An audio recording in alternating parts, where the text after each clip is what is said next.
ఆదికాండం 49 అధ్యాయము 16 నుండి 18 దాకా తెలుగులో చదివేది వింటాం. బైబిల్ ఉండే వాళ్ళందరూ బైబిల్ చూడండి, చదివేటప్పుడు బైబిల్తో మీరు కూడా నోరు తెరిచి చదవండి. మీకు చదివేదానికి బైబిల్ లేదు, చదవలేదంటే చింత ఏమీ లేదు. ఈ బైబిల్ మాట ఏం చెప్తున్నదంటే, ఈ మాటను చదివేవాళ్ళు వినేవాళ్ళు ఇద్దరు ధన్యులని చెప్పబడి ఉండాలి. కాబట్టి వినేవాళ్ళు కూడా జాగ్రత్తగా వినండి. తెలుగులోనే చదువుతూ ఉన్నారు. నా దగ్గర ఇంగ్లీష్ బైబిల్ ఉండాలి, ఇంగ్లీష్ మీకు రాదు, అందుకని తెలుగులో చదువుతున్నారు, వినండి. దాను ఇశ్రాయేలు గోత్రికుల వలె 16 దాను ఇశ్రాయేలు గోత్రికుల వలె తన ప్రజలకు న్యాయము తీర్చును.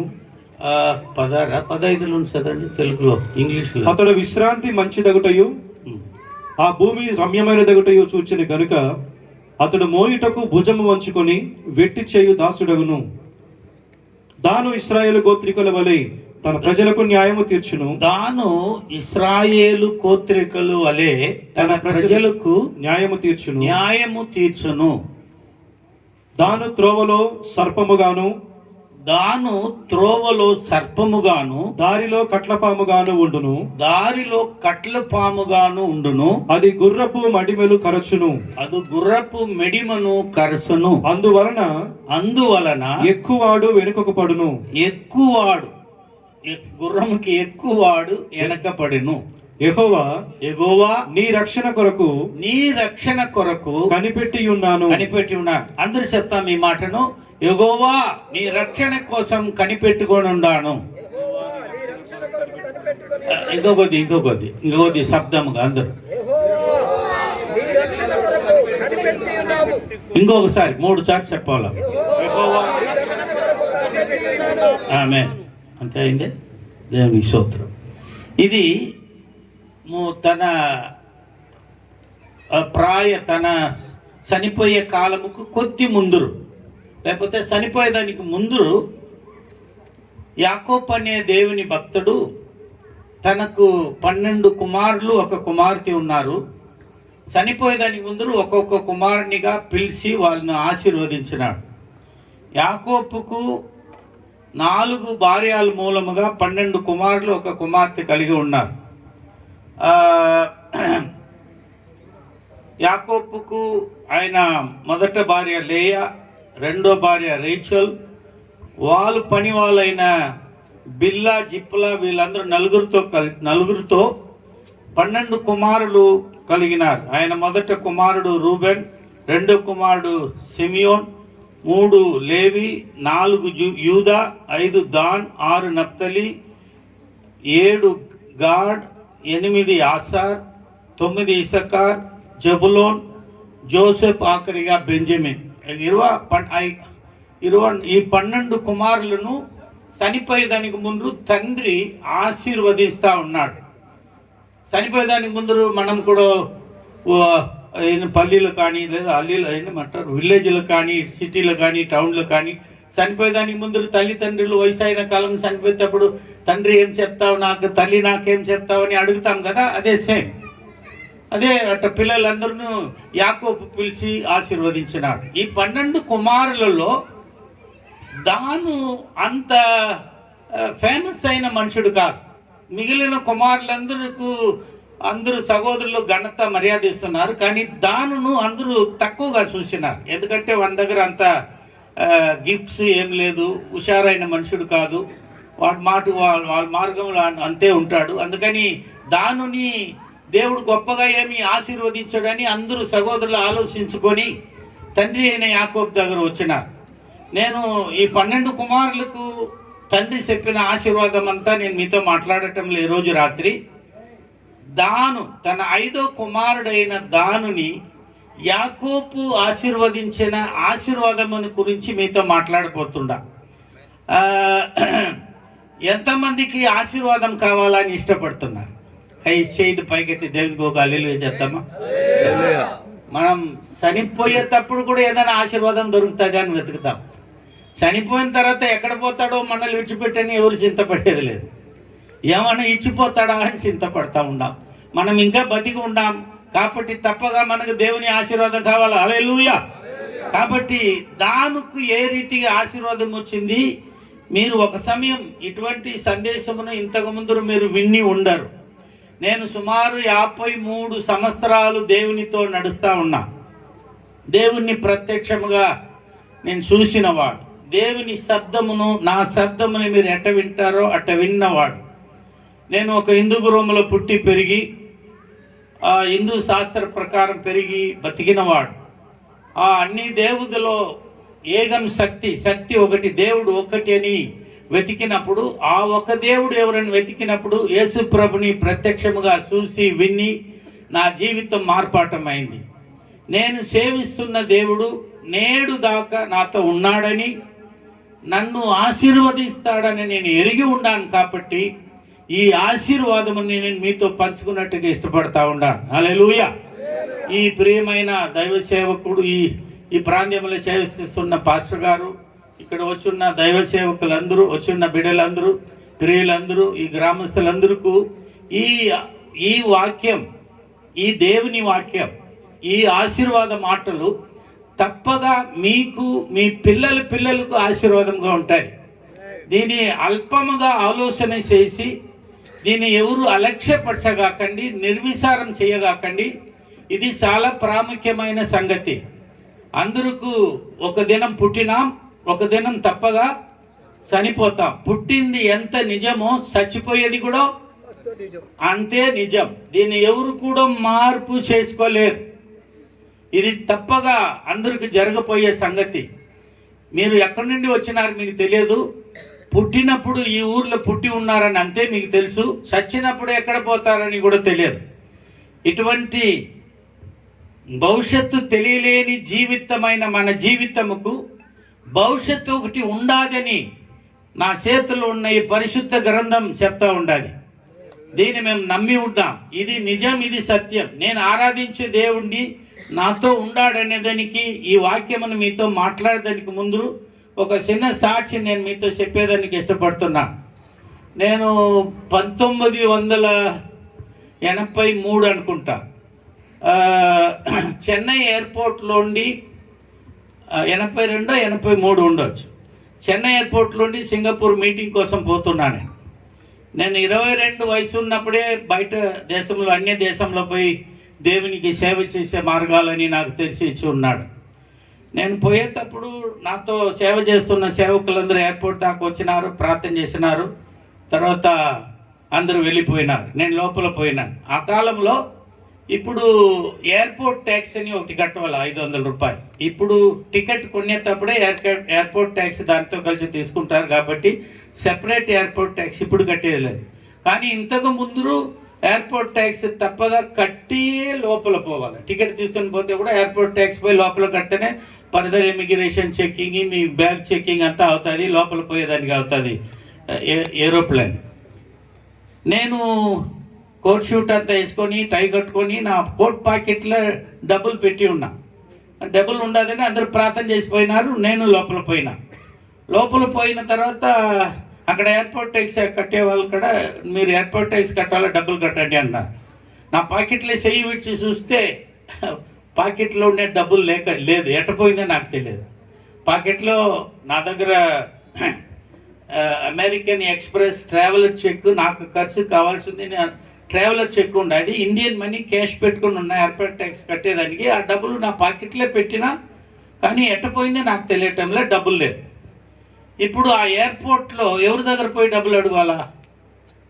సరేని డబ్బులు పాకెట్లో చూస్తే డబ్బులు లేదు. సరైన గబగబాని బయట ఉరికినా, ఎవరైనా ఉంటే ఆ పాస్టర్ గారు వాళ్ళు ఎవరి దగ్గర తీసుకున్నాము.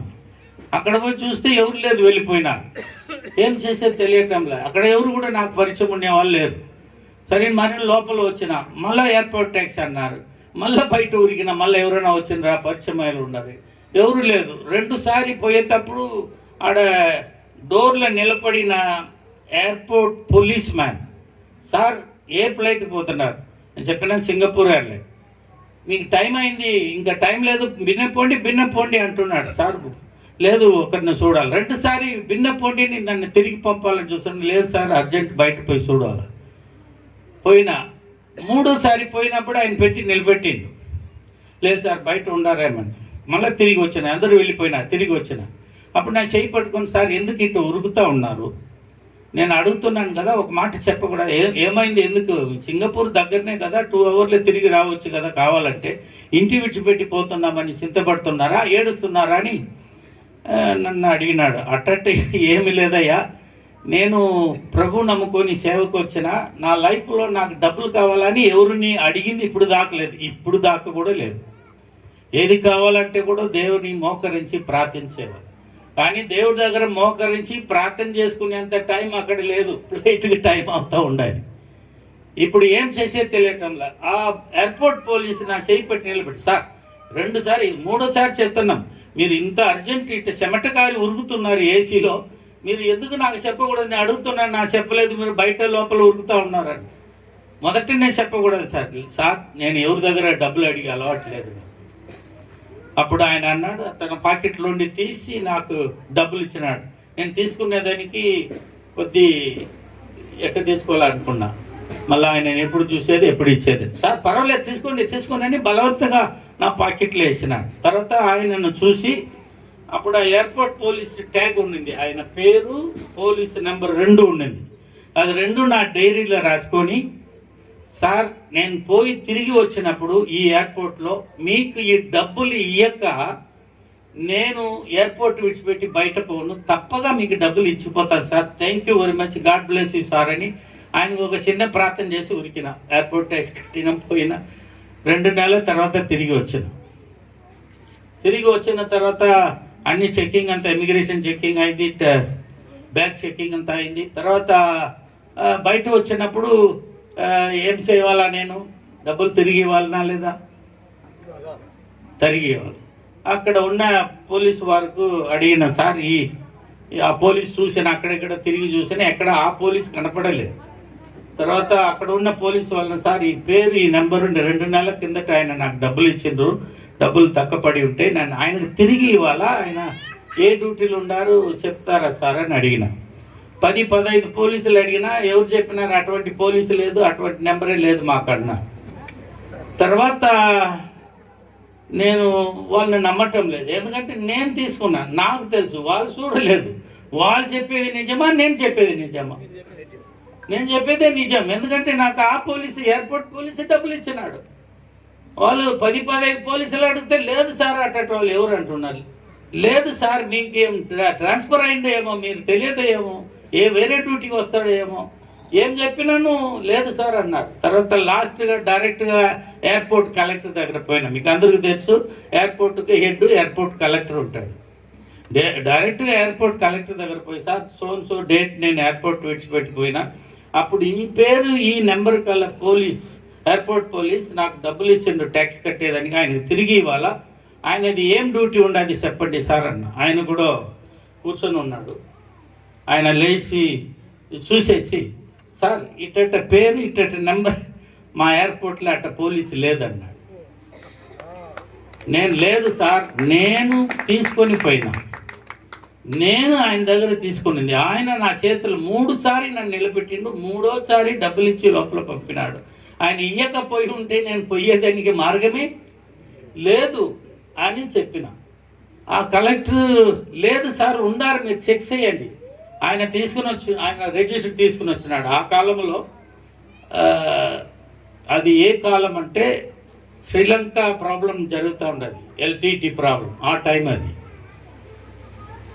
అప్పుడు ఆయన పోలీసు వాళ్ళు పనికి పోయేదాని ముందు రిజిస్టర్ సైన్ చేసి పోవాలా, ఆ రిజిస్టర్ తీసుకుని వచ్చి ఇచ్చినాడు. సార్ నన్ను మీరు నమ్మని అంటున్నారు, ఇదిగో అందరూ సైన్ చేసే రిజిస్టర్ ఇది, 2 నెలలకు ముందు డేట్ చెప్తున్నారు, మీరు 4 నెలలు కాదు 5 నెలలు 6 నెలల దాకా ఆ పేరు చెక్ చేయండి అన్నాడు. కూర్చొని అర్ధగంట 45 నిమిషాలు చెక్ చేసిన, 5-6 నెలల దాకా చెక్ చేసిన, అటువంటి పేరు లేదు, అటువంటి నెంబరు లేదు. ఆ రిజిస్టర్ను చూస్తున్నప్పుడు 6 నెలల దాకా తిరిగి చూసినప్పుడు ఈ పేరు లేదు, నెంబరు లేదు, నా కళ్ళు నీళ్ళు ఉరుకుతా ఉన్నది. అప్పుడు కలెక్టర్, సార్ ఏమైంది, నా రిజిస్టర్ చూసి ఏడుస్తున్నారు అని అన్నాడు. నేను చెప్పినా, నాకు తెలిసింది ఇప్పుడు ఎవరు ఇచ్చినారు నాకండి. ఆ పోలీస్ ఎవరని నాకు తెలిసిందే అన్న. ఆయన ఎవరు సార్ అనుకున్నారు, ఉన్నది ఆ పేరు ఈడ లేదు సార్, నాకు ఇచ్చింది ఎవరని తెలిసింది అనుకున్నా. ఎవరు సార్ అన్నాడు. దేవుడు నాకు సేవ చేసే దూతను పెట్టి ఉన్నాడు, ఆ దూతను దేవుడు నాకు పంపినాడు. నేను సేవిస్తున్న దేవుడు మీకు ఈనాడు ఆయన గురించి చెప్పుతున్నాను. ఆ దేవుడు జీవం కల దేవుడు. మనుషులు మిమ్మలను సేవించినాను, మీకు వేరే సహాయం వచ్చే మార్గమే లేదన్నాను. మీరు నమ్ముకునేది నిజమైతే, ఆ దేవుడు మీతో ఉండేది నిజమైతే తప్పగా మీకు సహాయకుడుగా వచ్చి కనపడతాడు. నేను మీతో ప్రసంగిస్తున్న ఈ యేసుక్రీస్తు జీవం కల దేవుడు. ఇది ఒకసారి కాదు, ఎన్నోసారి దేవుడిని నేరుగా ఎన్కౌంటర్ చేసుకున్న అనేక అనుభవములు నాకు ఉండాలి. నేను ప్రసంగిస్తున్న యేసు జీవం కల దేవుడు. ఈనాడు మీ అవసరములను ఇచ్చుటకు ఆయన నమ్మకస్తుడై ఉన్నాడు. దేవుడికి ఒక హల్లెలూయా చెప్తా. కానీ చెప్పట్లు కొట్టి దేవుని మహిమపడుతున్నా. తర్వాత కలెక్టరు సార్ ఎవరు సార్ చెప్పిన సార్ నేను దేవునికి సేవ చేస్తున్నాను, పాస్టర్గా ఉన్నాను. దేవుని మాట చెప్పి ఉండాలి. మనకు అవసరం ఉన్నప్పుడు మన దూతలను మన కోసం నియమించిన దూతలను సేవ చేస్తాడు సార్. అందుకని మీరు ఎవరు లేదు, మీ ఎయిర్పోర్ట్ పోలీసు లేదు, దేవుడు ఎయిర్పోర్ట్ పోలీసుగా దేవుడు తన దూతను పంపి నాకు ఇచ్చినాడని చెప్పిన. ఆయన లేచి నిలబడి ఏడ్చినాడు. ముందరు వచ్చినాడు. ఆవిడ చాలా మనుషులు ఉన్నారు. ఎయిర్పోర్ట్ కలెక్టర్ ముందరు వచ్చి మోకరించినాడు. సార్ ఎల్టీటీ ప్రాబ్లం అంతలేక బాంబ్ బ్లాస్ట్ అవుతున్నది. మా ఎయిర్పోర్ట్ బ్లాస్ట్ కాక ఉండేదానికి మీ దేవదూతని మా ఎయిర్పోర్ట్కి వచ్చిపోయినారు నీకుండా. మా ఒక ప్రార్థన చేసిపోండి నా కోసం, ఈ ఎయిర్పోర్ట్ కోసం అన్నాడు. ఒక 2 సంవత్సరం తర్వాత చెన్నైలో ఒక వాల్ పోస్ట్ చూసిన. ఆ వాల్ పోస్టులో అదే కలెక్టర్ మారుమర్చి పొంది రక్షణ పొంది దేవునికి సేవ చేస్తూ ఉన్నాడు. దేవుని బిడ్డలారా, దైవ సేవకులైన నన్నను ఈరోజు సాయంత్రం మీ మధ్యలో పంపిన దానికి దేవునికి ఒక ఉద్దేశం ఉండాలి, పరలోక తండ్రికి ఒక ఉద్దేశం ఉండాలి. నేను నిన్న 10 గంటలకు విడిచిన, ఈరోజు 10 గంటకు మహబూబాబాద్కి వచ్చి దిగిన. సుమారు 24 అవర్స్ ట్రావెల్ చేయాలి. ఈ వయసులో 68 వయసు అయింది. అయినను నేను వచ్చిన 2 రోజుకని వచ్చినా, కానీ మళ్ళీ వేరే అర్జెంట్ వర్క్ ఉండదు కాబట్టి ఈరోజు ఒకరోజే ఉంటాను, రేపు వేరే వాళ్ళు మాట్లాడతారు. సో మనం సేవిస్తున్న దేవుడు జీవం కల దేవుడు, జీవించే దేవుడు. ఎంత జనం నమ్ముతారు? మనుషులు మిమ్మల్ని అలక్ష్యపరచవచ్చు, మనుషులు మిమ్మల్ని చేయించవచ్చు. యేసు ప్రభును నమ్మితే మనిషి సహాయం లేనప్పుడు ఆయన ఒక్కడే దిగి వచ్చి సహాయం చేసేవాడై ఉన్నాడు. ఇప్పుడు గమనించండి, నేను మీతో మాట్లాడిపోతున్న సంగతి, దాను యాకోబు 5వ కుమారుడైన దానును ఆశీర్వదించినప్పుడు అందరూ కుమారులు అనుకున్నాడు, వీని దేవుడు తండ్రి ఏమి ఆశీర్వదించాడు, వీని ఊరికే వచ్చి పెడతాడు, దీని పనికిరాని వాడు ఊరికే కూర్చొని ఉన్నాడు అనుకున్నారు. కానీ దాని విషయమై యాకోబు ప్రవేశించినప్పుడు, ఇప్పుడు చదవండి అయ్యా 19. దాను త్రోవలో సర్పముగాను దారిలో కట్లపాముగాను ఉండును, అది గుర్రపు మడిమలు ఖర్చును, అందువలన ఎక్కువాడు వెనుకకు పడును. యెహోవా నీ రక్షణ కొరకు కనిపెట్టి ఉన్నాను. యెహోవా నీ రక్షణ కోసం అంతకంటే పైన ఉండదు. దాను న్యాయాధిపతిగా 18 16. దాను ఇశ్రాయేలు గోత్రికల వలె తన ప్రజలకు న్యాయము తీర్చును. అంటే న్యాయాధిపతిగా చేస్తానన్నాడు దానుని. తండ్రి ప్రవచనముగా చెప్పినాడు. నేను మాట్లాడుతున్న ఈ బైబిలు ప్రవచనం నిండిన పుస్తకము. ఇది గతించిన కాలమును గురించి మాట్లాడుతున్నది, ఇప్పుడు జరుగుతున్న కాలమును గురించి దీంట్లో రాయబడి ఉండాలి. ఇంకా రాబోయే కాలంలో ఈ భూమి ఎట్టవుతుంది, నువ్వు నేను ఏం గతి అయిపోతామనే సమస్త సంగతిను ఈ పుస్తకంలో చెప్పబడి ఉండాలి. ఇది ప్రవచన పుస్తకం, సాధారణ పుస్తకము కాదు. దేవుడు ఈ తండానా అల్లియా పల్లియా ఏమంటారయ్యా, తండాను ప్రేమించి ఒక దైవ సేవకుల్ని ఊరుకు పంపినాడు. ఇంటింటిగా పోయి పిలుస్తున్నాడు, రండి ప్రభు నమ్మండి, ప్రభు వాక్యమును వినండి అని. ఎందుకనక ఈ ప్రవచన వాక్యము ఎన్ని కాలమైనను ఇది మాత్రం మార్పు అయ్యేది కానే కాదు. మార్పు కాని ఒక పుస్తకమును ఆయన చేతులు ఇచ్చి దైవ సేవకులను ఈ ఊరికి పంపి ఉన్నాడు. కాబట్టి ఈ ఊరు మీద దేవుని కృప చాలా ఉండాలి. అట లేకపోతే దైవ సేవకులు ఎందుకు పెద్ద సేవకులందరూ పెద్ద సిటీ వెతుక్కొని పోతారు. అవును కదయ్యా? చిన్న చిన్న సిటీలు సేవ చేసేదానికి, చిన్న ఊర్లు సేవ చేసేదానికి చాలా మనుషులకి ఇష్టం లేదు. కానీ దేవుడు ఆయనను ఈ చిన్న ఊర్లో ఆయనకు కొత్తగా దేవుడు పంపి ఉన్నాడు. దేవుడు ఏదో మంచి కార్యం ఈ గ్రామంకు ఈ తండాకు నడిచిపోతుండాలి. ఎంత జనం నమ్ముతుంటారు? ఇది ప్రవచనం. నమ్మిన వాళ్ళకు ఈ తండాలుండి దేవుడు చాలా ఆశీర్వాదమైన పిల్లలను దేవుడు లేపియపోతున్నాడు. ఈ దేశమును పరిపాలించే వాళ్ళు ఈ తండాలుండి లేచిపోతారు ప్రభు నమ్ముకుంటే. దేవుడు తన సేవకుడును పంపిన ఉద్దేశం ఊరికే కాదు, అది నెరవేరే దానికోసం పంపి ఉన్నాడు. నమ్మని వాళ్ళకు దేవుడు ఏమి చేయలేడు. నమ్మిన వాళ్ళను, దేశమును పరిపాలించే వాళ్ళను ఈ తండాలుండి దేవుడు లేపించేదానికి శక్తిమంతుడై ఉన్నాడు. మీరెవరో ఈ తండా ఎక్కడ ఉండాలి నాకు తెలియదు, నాకు డ్రీమ్ లేదు, ఇక్కడ వచ్చిన వాళ్ళకి లేదు. కానీ దేవుని ఉద్దేశం ఉన్నది కాబట్టి దేవుడు ఇటువంటి కూటాలు మీకోసం దేవుడు సిద్ధపరిచి ఉన్నాడు. అప్పుడు మొట్టమొదట 4-5 ప్రవచనములు చెప్తున్నాడు యాకోబు తన కుమారుడు దాను పైన. 4-5 ప్రవచనములు చెప్తున్నాడు. దాంట్లో మొదట ప్రవచనం ఏమనక, నువ్వు న్యాయం ఏమన్నారు? తన ప్రజలకు న్యాయం తీర్చు, తన ప్రజలకు న్యాయం తీర్చను అని చెప్పినాడు. అప్పుడు యాకోబు ముప్పిన కాలం ఏమంటారు? చనిపోయే కాలం ఏమంటారు? ముసలితనమా? ముసలితన కాలములో, తాను చచ్చిపోయే కాలములో ఈ ప్రవచనం చెప్పినాడు. చచ్చిపోయేటప్పుడు చాలా మనుషులు వాళ్ళ దగ్గర పక్కన నిలబడి నీళ్ళు పోస్తారు, పాలు పోస్తారు, ఏం చెప్తారని అడుగుతారు. ఎందుకంటే వాళ్ళు లాస్ట్గా చెప్పే మాటలో తప్పగా ఆశీర్వాదం ఉంటుందని ఇంకా జనం నమ్ముతున్నారు. అదే ఇక్కడ యాకోబు కూడా తన లాస్ట్ శ్వాసమును విడిచేదానికి ముందు తన కుమారులను ఆశీర్వదిస్తా ఉన్నాడు. అప్పుడు దానికి ఈ ఆశీర్వాదం చెప్పినాడు. ప్రతి కుమారులకు చాలా ఆశీర్వాదం చెప్పినాడు. లేవి తప్ప, లేవి ఇంకొకరు ఎవరు, యూదా, వీళ్ళిద్దరు తప్ప మిగిలిన వాళ్ళందరికీ మంచి ఆశీర్వాదములను యాకోబు చెప్పినాడు. దానికి మాత్రం నీ ప్రజలను నువ్వు న్యాయం తీరుస్తావు, లేదా వేరే మాటలు చెప్పాలంటే నువ్వు న్యాయాధిపతి అవుతావు అని చెప్పినాడు. కానీ ఇది యాకోబు చనిపోయినాడు. యాకోబు చనిపోయిన కాలం ఐగుప్తు దేశంలో కదా. 430 సంవత్సరం యోసేపు యాకోబు కుమారులందరూ అక్కడ జీవించినారు. వాళ్ళు చనిపోయిన తర్వాత మోసే మూలముగా ఐగుప్తు దేశం నుండి కానానికి దేవుడు వాళ్ళు నడిపించినాడు. కానానికి వచ్చిన తర్వాత వాళ్ళు మోసుకొని పోయిన మందసమును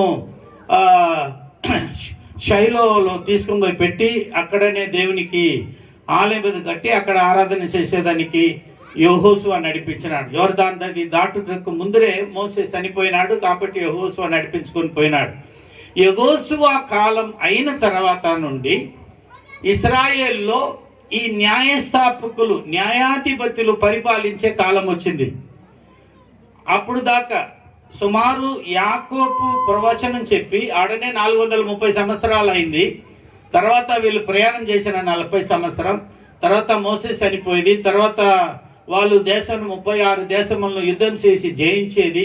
తర్వాత కానాన్ ప్రాంతం దేవుడిచ్చిన వాగ్దాన భూమిని వాళ్ళు స్వతంత్రించుకునే తప్ప సుమారు 600 నుండి 700 సంవత్సరం అయింది. ఇంతకు మధ్యలో దాను కూడా ఏమైపోయింది, చనిపోయినాడు. దాను చనిపోయినాడు. కానీ ప్రవచనం ఏమి, నేను న్యాయాధిపతిగా చేస్తానన్నాడు.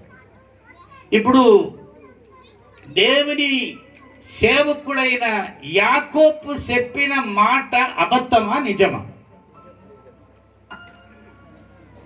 అబద్ధమా నిజమా? నిజమంటే అది నెరవేరాలి కదా. చచ్చిపోయినాడు. అందరూ అనుకున్నారు, సహోదరు వాళ్ళందరూ అనుకున్నారు ఇంక చచ్చిపోయినాడు, వీని కథ అయిపోయింది, వీడి న్యాయాధిపతి కాలేదు, ఏం కాలేదు అన్నాడు. ఈనాడు మీరు వింటున్న మాట, మీరు నేను ఒకరోజు చనిపోతాం, కానీ మీరు వింటున్న ఈ మాట ఇక్కడ నిలబడి మీకు సాక్షిగా నిలబడుతుంది. ఈ మాటను నమ్మి రక్షణ పొందిన వాళ్ళు, యేసు ప్రభువును అంగీకరించిన వాళ్ళు, ఆశీర్వదించి ఈ ప్రవచన ఆశీర్వాదంకు దేవుడు నడిపిస్తాడు. లేదా ఈ మాటను త్రోసేసి ఇది ఏమీ కాదని మీరు త్రోసేస్తే దేవుడు మిమ్మల్ని చేయి విడిచి ఉంటాడు. మీ భవిష్యత్తు మీకేమవుతుంది మీకు తెలియదు. మీ ఎండు మీరు ఎక్కడ పోయి చేరుతారని భరోసా లేక చనిపోతారు. కానీ దీన్ని నమ్మితే మీ మరణం తర్వాత కూడా మీరు ఎక్కడ పోయి చేరుతారని భరోసా ఉంటుంది. దేవుడు చెప్పిన మాట ఈనాడు మీకు మాత్రం కాదు, ఇక్కడ ఒక సమయం నన్ను ఈడ మీటింగ్లో కూర్చుని వాళ్ళు మాత్రం కాక మైక్ మూలంగా వినేవాళ్ళు అందరికీ ఈ మాట నేను చెప్తా ఉన్నాను. యేసు ప్రభును మాట అనేది ప్రవచన మాటలు. దీనిని మీరు నమ్మిన ఎడల దేవుడు తప్పగా మిమ్మల్ని మాత్రం కాదు మీ పిల్లలను దేవుడు ఆశీర్వదించినాడు. సుమారు 700 సంవత్సరం దాటుకొని పోయింది, ఏమి కూడా కాలేదు. దానికి యాకోబు చెప్పిన ప్రవచనం నెరవేరలేదని అందరూ అనుకున్నారు. కానీ ఈ ప్రవచనం ఎట్ట నెరవేరిందని చూపిస్తున్నాను, గమనించండి. ఎందుకనక మేము ప్రసంగిస్తున్న ఈ బైబిల్, ఈ దేవుని పరిశుద్ధ గ్రంథం, ఇది ప్రవచన పుస్తకం. ఈ ప్రవచన పుస్తకం మిమ్మల్ని ఆశీర్వదించేదానికి వచ్చి ఉండాలి. మిమ్మల్ని మాత్రం కాదు, మీ పిల్లలను ఆశీర్వదించేదానికి వచ్చి ఉండాలి. మీరు ఎంతకాలం ఎంత మీ పిల్లలకు మీరు సంపాదించి పెట్టిండ్రు, కానీ ఈ ప్రవచన మాట నమ్మితే 700 సంవత్సరమైనను 70 సంవత్సరమైనను మీ పిల్లలకు ఆశీర్వాదం తీసుకుని పోయే ప్రభు మాట ఇది. కాబట్టి ఆ మాటను ప్రతి ఒక్కరు ఈనోడు నమ్మిన వాళ్ళకు ఈ ఆశీర్వాదం వస్తుంది. ఇప్పుడు చనిపోయినారు. ఇప్పుడు మొట్టమొదట న్యాయాధిపతిగా ఎవరి కాలం, మన జాషువా కాలం తర్వాత మొట్టమొదట న్యాయాధిపతి అయిన ఎవరు వచ్చిండ్రు? ఒత్నియేలు తర్వాత వచ్చిండ్రు. మొదట ప్రవాదిగాను, యాజకుడుగాను, న్యాయాధిపతిగాను ఏలి వచ్చినాడు. ఏలి కాలంలో వాళ్ళ కుమారులు ఏలి మారి నడచలేదు కాబట్టి వాళ్ళు పోగొట్టుకున్నారు. తర్వాత దేవుడు సామువేలును లేపించినాడు. సామువేలు ప్రవక్తగాను, తర్వాత న్యాయాధిపతిగాను, యాజకుడుగాను 3 సేవలు చేసిండు. ఏలి కూడా 3 సేవలు చేసిండు, సామువేలు కూడా 3 సేవ చేసిండు. సామువేలు ప్రార్థన మూలముగా మొట్టమొదట ఏలి న్యాయాధిపతిగా ఉన్న కాలం దాటిన తర్వాత మొట్టమొదట సామువేలు కాలంలో సామువేలు దగ్గర దేవుని బిడ్డలు ఇశ్రాయేల్ జనం వచ్చి అడిగినారు, మాకు ఒక రాజుడు కావాలన్నాడు. అప్పుడు సామువేలు పోయి దేవుడి దగ్గర ఏమన్నాడు? ప్రభువా, మీరు నా మూలముగా మీ ప్రజలు మీరు ఏలుతుండగా ఈ ప్రజలు నా దగ్గరనే వచ్చి నాకు ఒక రాజుడు కావాలని అడుగుతుండారని పోయి చెప్పినాడు. దానికి దేవుడు అన్నాడు, నువ్వు ఏమి చింతపడగాకు, నువ్వు వాళ్ళని ఏలేటట్టు వాళ్ళు నిన్నను త్రోసేయలేదు, నేనే వాళ్ళను ఏలకుండా ఉండేటట్టు నన్నను త్రోసేసిండ్రు. కాబట్టి వాళ్ళకి ఇష్టమైన మనిషిని వాళ్ళకు రాజుడుగా నియమించమన్నాడు. అప్పుడు మొట్టమొదట మనుషులు ఇష్టముకు అప్పగించి సౌలు అనేవాడిని దేవుడు రాజుడుగా చేసినాడు. సౌలు మొదట రాజుడు వాళ్ళకు దుష్ట పని అన్ని చేసి దేశమును చాలా నాశనం చేసినాడు. దేవుని మార్గములు వాడు నడచలేదు, జనమును దేవుని మార్గములు నడిపించలేదు. దానికి తర్వాత దేవుడు దావీదును రాజుడుగా లేపించినాడు. ఈ కాలముకు తర్వాత ఎవరు? సొలొమోను వచ్చినాడు. సొలొమోన్ కాలం తర్వాత 2 భాగమైంది, ఇశ్రాయేల్ 2 భాగమైంది.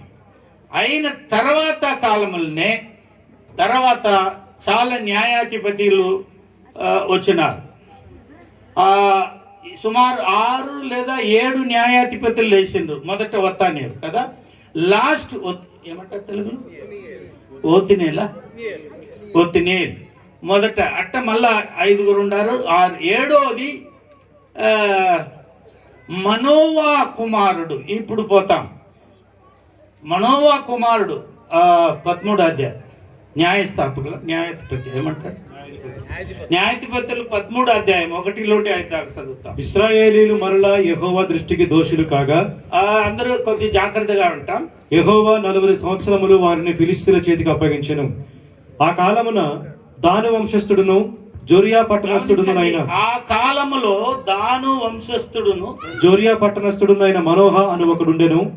అతని భార్య గొడ్రాలై కానుపు లేక ఉండెను. యెహోవా దూత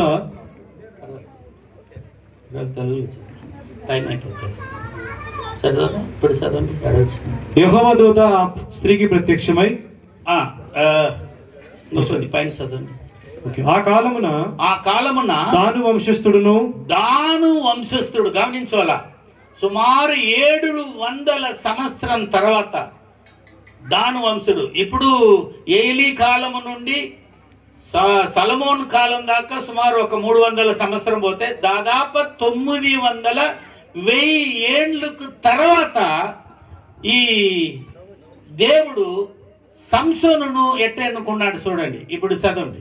ఆ కాలమున దాను వంశస్థుడు గమనించాల జోరియా పట్టణస్థుడునైన. ఇప్పుడు ఆడ దాను వంశస్థుడైన జోరియా పట్టణస్థుడైన ఇప్పుడు యాకోబు చెప్పిన ప్రవచనం ఎట్ట తప్పగా నెరవేర్చిందని గమనించండి. యాకోబు చనిపోయి ఇప్పుడు 900 సంవత్సరాలు అయిపోయింది. ఆయన మాట వ్యర్థమైంది, నెరవేరలేదని అందరూ అనుకున్నారు. మనం వీధిగా నిలబడి ఊరుగా ఇట్ట ప్రసంగం చేస్తున్నాం. అందరూ ఏమనుకుంటాడు, ఈ క్రైస్తవులకు వేరే ఉద్యోగం లేదు, ఊరికైనా ఊరంతా అరుచుకొని తిరుగుతుంటారని. వీళ్ళకి తెలియదు, 1000 ఏండ్లైనను ఈ మాట కింద పడేది లేదు. 1000 ఏండ్లైనను ఈ మాటనే మిమ్మల్ని న్యాయం తీర్చేది. 1000 ఏండ్లైనను మిమ్మల్ని మీ పిల్లలను ఆశీర్వదించేది. ఈ ప్రవచన పుస్తకం చెప్పిన ప్రకారమే నడుస్తుంది. ఇది తప్ప భూమిలో ఏమి కూడా నడిచేది లేదు. అందుకే మనం ఊరు పోతాం, దేశం పోతాం, వీధి నిలబడతాం, ఈ దేవుని గురించి ప్రవచనం చెప్తా ఉండాం. హల్లెలూయా. మనోహ అని ఒకడుండెను. మనోహ అని ఒకడు ఉన్నాడు. ఎవరు వంశముల పుట్టినవాడు? దాను వంశముల పుట్టిన ఒకడు ఉన్నాడు. మనోహ అని ఒకడు ఉన్నాడు. Praise the lord. హల్లెలూయా. చదవండి. అతని భార్య గొడ్రాలై కానుపు లేక ఉండెను. అతని భార్య గొడ్రాలై కానుపు లేక ఉండెను. యెహోవా దూత ఆయనతో ప్రత్యక్షమై ఇదిగో నీవు గొడ్రాలవు, నీకు కానుపు లేకపోయిను. అయితే నీవు గర్భవతి అయి కుమారుని కందువు. కాబట్టి నీవు జాగ్రత్తగా ఉండి ద్రాక్షరసమునే గాని మద్యములే కాని తాగకుండుము. అపవిత్రమైన దేనినైనను తినకుండుము. నీవు గర్భవతి అయి కుమారుని కందువు. అతని తల మీద మంగళ కత్తి వేయకూడదు. ఆ బిడ్డ గర్భమున పుట్టినది మొదలుకొని దేవునికి నాజీరు చేయబడిన వాడై ఉన్నాడు. ఇప్పుడు మీరు నన్ను అడగవచ్చు, యాకోబు చెప్పిన ప్రసంగముకు ఈ సంసోనుకి ఏం సంబంధం ఉండాలి? యాకోబు చెప్పిన ప్రవచనం ఇప్పుడు ఇక్కడ నెరవేరుతా ఉండాలి. మనోవాని ఒక దైవ భక్తుడు ఉన్నాడు. ఆయన భార్య ఆయన కంటే చాలా భక్తురాలు. ఆయన మన ఇంటిలో ఉన్నాను, పొలముల పని వాళ్ళది, పొలం చేసే పని. ఎక్కడ తండాలు అందరూ పని పొలములు చేస్తున్నారు, అట్లా చేస్తున్న వాళ్ళే. కాబట్టి ఈ మనోవాకి ఏమి జరిగింది అది మీకు కూడా జరగవచ్చు, ఈ తండాలు ఉండేవాళ్ళకి, లేదా నన్ను వింటూ ఉండేవాళ్ళు. ఎప్పుడు మనుషుడు మిమ్మల్ని నిరాకారం చేస్తాడు, త్రోచేస్తారు, తక్కువగా ఆలోచిస్తారు, అప్పుడే దానికి అర్థం ఏమనక దేవుడు మిమ్మల్ని ఎన్నుకుంటాడని లెక్క. ఇప్పుడు సుమారు 900 సంవత్సరం దాటి 1000 సంవత్సరం వచ్చినప్పుడు దేవుడు చెప్పిన మాట ఇంకా మరవలేదు. యాకోబు చచ్చిపోయి 1000 సంవత్సరం అయిపోయాయి. దాని చచ్చిపోయి 900 సంవత్సరం పైన అయిపోయింది. కానీ దేవుడు మాట మాత్రం సావలేదు. దేవుడికి ఒక హల్లెలూయా చెప్తామా? నిన్న నేడు నిరంతరమైన మాట ఇది. ఆకాశం భూమి గతించిపోను, కానీ నా మాటలు గతించిపోదు అన్న మాట ఈనాడు మీరు వింటున్న మాట. అప్పుడు మనోవా అని ఒకడు ఉన్నాడు. ఈ మనోవాకు వయసు అయిపోయింది, ఆయన భార్యకు కూడా వయసు అయిపోయింది, వాళ్ళు పిల్లలు లేదు, గొడ్రాలని చెప్తున్నారు అందరూ. అప్పుడు ఆయన పొలములో పని చూస్తున్నప్పుడు ఎవడో ఒక మ్యాన్ ఆఫ్ గాడ్ అని ఉండదు ఇంగ్లీష్లో, తెలుగులో ఏముండదు అయ్యా, యెహోవా దూత అని ఉండాలి. యెహోవా దూత వచ్చి ఆమెను కలిసి మాట్లాడి, అమ్మా నువ్వు ఇంక మీద గొడ్రాలుగా ఉండవు, నువ్వు గర్భం ధరించి ఒక కుమారుడును కంటావు, ఆ కుమారుడు దేవుడికి ప్రత్యక్షగా నాశరిగా సమర్పణం చేసుకోపోతున్నాడు, కాబట్టి ఆ కుమారుడు పుట్టుటకు అపవిత్రమైనది ఏమి త్రాగకూడదు, అపవిత్రమైనది ఏమి తినకూడదు, నువ్వు జాగ్రత్తగా ఉండవాలని చెప్పేసి వెళ్ళిపోయినాడు. ఈ శుద్ధి వినిన వెంటనే మనోవా భార్యకు చాలా సంతోషమైంది. కాబట్టి ఆమె ఇంటికి ఉరికింది. ఇంటికి ఉరికిపోయి భర్తకు చెప్పింది, మనోవా నా ప్రియమైన భర్త, మనకు పిల్లలు లేదని బాధపడుతున్నాం కదా, ఎవరో ఒక దైవ మనుషుడు వచ్చినాడు, పొలంలో నాతో మాట్లాడినాడు, ఆయన చెప్పినాడు నీ కుమారు పుడతాడన్నాడు. నీ కుమారు పుట్టేది మాత్రం కాదు, ఆ కుమారుడు నాసిరుడిగా ఉంటాడన్నాడు. ఇంకా గర్భమే రాలేదు. గమనించుకోవాలి, గర్భం అయ్యేదానికి ముందరే ప్రవచనం వచ్చింది. హల్లెలూయా. దీన్ని నేను ఎందుకు చెప్తున్నానంటే, ఈ మనోవా కుమారుడు అప్పుడు చెప్పిన వెంటనే ఆయన అయ్యో ఆయన ఏ ఊరు తెలుసుకున్నావా, ఆయన పేరు తెలుసా, ఎక్కడుండది కనుక్కున్నావా అని అడిగినాడు మనోవా. లేదు నేను ఏమీ అడగలేదు, ఈ చెప్పే లోపల నేను సంతోషం అయిపోయి ఏం అడగలేదు, వెళ్ళిపోయినాడని. సరే అని ఇద్దరు కూడి ప్రార్థన చేసినారు. ప్రభువా మీరు వచ్చి నా భార్యకు చెప్పిపోయినావు, నువ్వు మళ్ళా ఒకసారి నా భార్యకు దర్శనం కా, అప్పుడు మా ఇంటిలో తీసుకుని వచ్చి నిన్ను ఉంచుకొని మాకు పుట్టపోయి ఆ కుమారుడిని ఎట్ట మేము సాకోవాలని మీ దగ్గర నేర్చుకొని దాని ప్రకారం తప్పులేక కుమారుడిని సాకి నీకోసం నాశనుడిగా మేము సమర్పణం చేస్తామని ఇద్దరు ప్రార్థన చేస్తున్నారు. ప్రార్థన చేస్తున్నప్పుడు ఇంకొక రోజు అదే దేవదూత ఆయన దగ్గర వచ్చినాడు. ఒక హల్లెలూయా చెప్తామా? ప్రియులారా, మీరు యేసు ప్రభువును నమ్ముకుంటే మీ జీవితంలో అసాధ్యమైనది ఏముండదు, దాన్ని సాధ్యం చేసేస్తాడు. గొడ్డురాలు అంతలు వీళ్ళు ముసలోళ్ళు అయిపోయినరు, వీళ్ళకి పిల్లలు పుట్టే సాధ్యమే లేదు. కానీ ఈ దేవుని మాట, యాకోబు చెప్పిన మాట నెరవేరవాలా కాబట్టి, దాని కాలం వచ్చింది కాబట్టి ఇప్పుడు ఆ గొడ్డురాలను దేవుడు గర్భం ధరించి పిల్లల కంటే తల్లిగా ఆశీర్వదింపబడిన గర్భముగా ఆయనను మార్పాటం చేసినాడు. ఈనాడు మీకు ఏది అసాధ్యమైన వచ్చి వింటున్నారో కూర్చునున్నారో ప్రియులారా, ఈ ప్రభును నమ్ముకొని మీరు ఆయన భార్య ప్రార్థించేటట్టు నమ్మకముగా మీరు ప్రార్థించేది నిజమంటే మీ ప్రార్థనకు దేవుడు తప్పగా ప్రత్యుత్తరం ఇస్తారు. దేవుడు నా ప్రార్థన వింటాడనే వాళ్ళు మాత్రం చేయని పైకెత్తి దేవుడికి ఒక హల్లెలూయా చెప్పండి. తప్పగా మీ అవసరం ఎంతో కాలం ట్రై చేసిండ్రు, ప్రయాతన పడిండ్రు, ఏదో మీకు జరగవాలని కాలేదు. కానీ ఈ రోజు ప్రవచన మాట ఏమనక దేవుని దాసుడైన నేను మీకు ప్రవచనముగా చెప్తున్నాను. ఎంతో మంది జరగలేదు కాలేదు అని వచ్చి ఉన్నారు. ఈ రోజు రాత్రి దేవుడు చెప్తున్నాడు, అది తప్పగా నెరవేరుతుంది. నీ ఆశలన్నీ దేవుడు తీరుస్తాడు, నీ కోరికలను దేవుడు ఇస్తాడు, తప్పగా జరుగుతుంది. మనం సేవిస్తున్న దేవుడు, మనం ఆరాధిస్తున్న దేవుడు జీవం కల దేవుడు. హల్లెలూయా. గమనించండి, ఇక జాగ్రత్త, ఇప్పుడు జాగ్రత్తగా నేను అక్కడ కన్నడ మాట్లాడతాను, అందుకని మధ్యలో కన్నడ వస్తూ ఉంటుంది. ఎక్కడ వచ్చిందయ్యా? మనోవా తన భార్య ఇద్దరు ప్రార్థించినప్పుడు మళ్ళా ఆయన వచ్చి కనపడినాడు.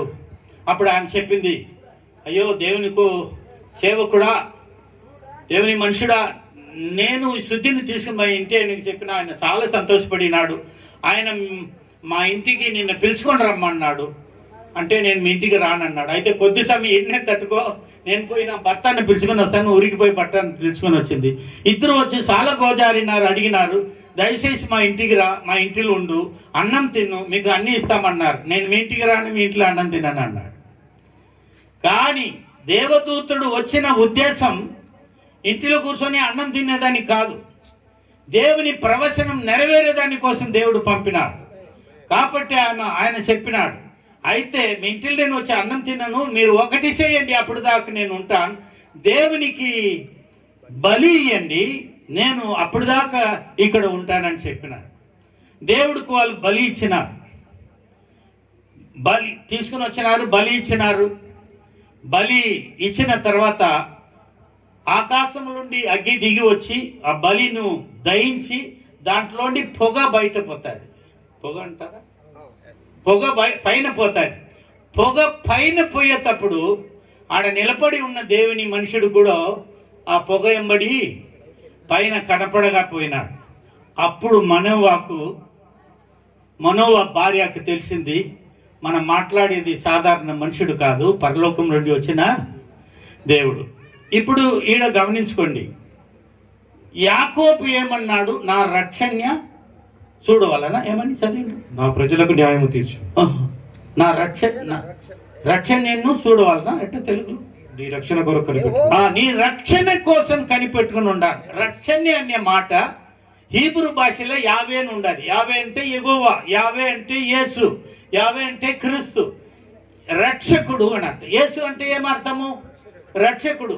నేను యావేని చూడవాలా, నా రక్షకుని చూడవాలా అని అన్నాడు. ఎవరు? లేదు, యాకోబు అన్నాడు చనిపోయేటప్పుడు. ఇప్పుడు గమనించాలా, అక్కడ సాధారణంగా ఇంగ్లీష్ బైబిల్లో ఇట్టుండ, తెలుగులో ఎట్టుండ నాకు తెలియలే. ఇంగ్లీష్ బైబిల్లో ద ఏంజల్ అని వచ్చినప్పుడు యేసుక్రీస్తువే అక్కడ ఉన్నాడని లెక్క. an ఏంజల్ అని వస్తే సాధారణ 2 రెక్కలు 4 రెక్కలు గల పరలోక దూతలు వచ్చినారని లెక్క. ఇక్కడ ద ఏంజల్ అని చెప్పబడి ఉండాలి. అంటే ద ఏంజల్ అని చెప్పిన స్థలమంతా ఏంటి అనక యేసు ప్రభుని గురించే ప్రవచనముగా చెప్పబడిన మాట. ఇక్కడ గమనించాలా, ఇక్కడ వచ్చిన దూత పరలోకం నుండి వచ్చిన దూత కాదు, పరలోకం నుండి వచ్చిన యేసు ప్రభు. యేసు ప్రభే దిగి వచ్చి ప్రత్యక్షమైనాడు. ఎందుకంటే యాకోబు ఏమన్నాడు? నా రక్షకుని నేను నీ రక్షణ కోసం కనిపెట్టుకుని ఉండాలని, నా రక్షకుని చూడవాలన్నాడు. ఇప్పుడు యేసుక్రీస్తే ఎందుకు ఈ సంసోను జననముకు దిగి వచ్చినాడు? ఇప్పుడు దాకా విన్న ప్రసంగం వేరే మారి ఉంటుంది, ఇది కొద్ది వ్యత్యాసముగా ఉంటుంది. నేను 53 సంవత్సరాలు దేవుడితో నడిచేవాడు. దేవుడు నాకు చెప్పే సంగతులు సరిగా విండి దేవుని వాక్యంలో దానికి ఆధారం చూసుకొని కానీ దాన్ని మనుషులతో మాట్లాడతా, లేకపోతే నేను మాట్లాడేది లేదు. గమనించండి, యేసు ప్రభు అక్కడ ఎందుకు ప్రత్యక్షమైనాడంటే, ఈ మనోవా గర్భములో పుట్టపోయే ఈ సంసోనా తెలుగులో సంసోను యేసుక్రీస్తుకు పోలికగానా ఏమంటారు? యేసుక్రీస్తుకు పోలికగా ఉన్నాడు. అందుకని తనకు పోలికగా ఉన్నవాని తానే వచ్చి ప్రవచనముగా చెప్పినాడు. యేసుక్రీస్తుకు శాంసనుకు 2కు ప్రవచన నీడ ఉండాలి. శాంసన్ జీవితంలో ఏం జరిగిందో ఇవన్నీ ఎవరి జీవితంలో జరిగింది? యేసు ప్రభు జీవితంలో జరిగింది. ఇప్పుడు శాంసన్ సంగతిని మాట్లాడతామంటే అందరూ పాస్టర్ గారు ఏం ప్రసంగం చేస్తారు? పడిపోయినాడు, మోసం పోయినాడు, ఆడపిల్లల దగ్గర పడిపోయినాడు అని చెప్తా ఉంటాం. ప్రవచనం వాక్యమును సరిగా అర్థం చేయలేకపోతే అట్లనే చెప్తాం. ప్రవచన వాక్యమును కొద్ది అర్థం చేసుకున్నామంటే వ్యత్యాసంగా అర్థం అవుతుంది. ఇప్పుడు నేను దాని గురించి చెప్పటం లేదు, కానీ దాంట్లోనే చెప్తున్నాను, వినండి జాగ్రత్తగా. మొట్టమొదట సంసోన్ పుట్టేదానికి ముందు సంసోన్ తల్లికి దేవదూత దర్శనమైనాడు. అవునా? యేసు ప్రభు పుట్టేదానికి ముందు యోసేపుగా మరియాలకా దేవదూత దర్శనమే. మరియాలు సంసోనుకి ఏమి జరిగిందో అదే ఎవరికి జరిగింది? యేసుక్రీస్తుకి జరిగింది. తర్వాత సంసోను పుట్టేదానికి ముందు వాడు ఎవరు? నాజరీ అని ప్రవచనం వచ్చింది. పుట్టేదానికి ముందు మాత్రం కాదు, గర్భంలో వచ్చేదానికి ముందరే. గమనించాలా, ఈ బైబుల్ మాత్రమే మనం గర్భంలో వచ్చేదానికి ముందరే మనం ఏమై ఉంటామని వచ్చేదానికి ముందరే ప్రవచనం చెప్పి ఉండాలి. మీరు ఏమనుకుంటున్నారు? ఈరోజు రాత్రి ఇంతమంది మనుషులు వచ్చి ఉండారు, ఈ ఊర్లో మీటింగ్ జరుగుతుండదంటే ఇది ఇప్పుడు జరిగేది కాదు. ఇంతకు ముందు దేవుడు పరలోకములో ఆల్రెడీ ఇది నెరవేరిన సంగతి, దానికే ఇప్పుడు జరుగుతుండదు. అది అక్కడ జరగలేకపోతే ఇక్కడ ఇది జరిగేది లేదు. పాత నిబంధన అంటే ఏమనక కొత్త నిబంధన యొక్క ప్రవచనం. పాత నిబంధన ఏమనక కొత్త నిబంధన యొక్క పరమ రహస్యం. పాత నిబంధన ఏమనక కొత్త నిబంధన యొక్క నీడ. అక్కడ నీడగా ఉండింది, ఇక్కడ నిజముగా ఉండాలి. అక్కడ ప్రవచనముగా ఉండాలి, ఇక్కడ నెరవేరుతా ఉండాలి. అక్కడ అక్కడ రహస్యముగా, పరమ రహస్యం అంటే దేవుని రహస్యం, దేవుడికి మాత్రం తెలుసు, మనుషులకు తెలియదని పరమ రహస్యం, మిస్టరీ అంటారు ఇంగ్లీష్లో. సీక్రెట్ అంటే రహస్యం, మనుషులకు తెలిసేది. మిస్టరీ అంటే పరమ రహస్యం, దేవుడికి మాత్రం తెలుసు, మనుషుడు అర్థం చేసుకోలేడు. ఆ మిస్టరీ పరమ రహస్యముగా ఉండింది పాత నిబంధనలో. కొత్త నిబంధనలో ప్రకటనగా ప్రకటింపబడింది. ఇప్పుడు సంసోన్ యేసుక్రీస్తు రాబోయేదానికి గుర్తుగా ఉన్నాడు, నీడగా ఉన్నాడు, ప్రవచనంగా ఉన్నాడు, దేవుని పరమ రహస్యముగా ఉన్నాడు. ఇప్పుడు అది ఎట్ట యేసుక్రీస్తులో నెరవేరింది అని మీకు కార్యమును ఒక్కొక్కటిగా మీకు చెప్పుకొని వస్తాను, జాగ్రత్తగా ఉంటండి. నేను ప్రసంగిస్తున్న ఈ యేసు ప్రవచనములో ప్రకారం పుట్టిన దేవుడు.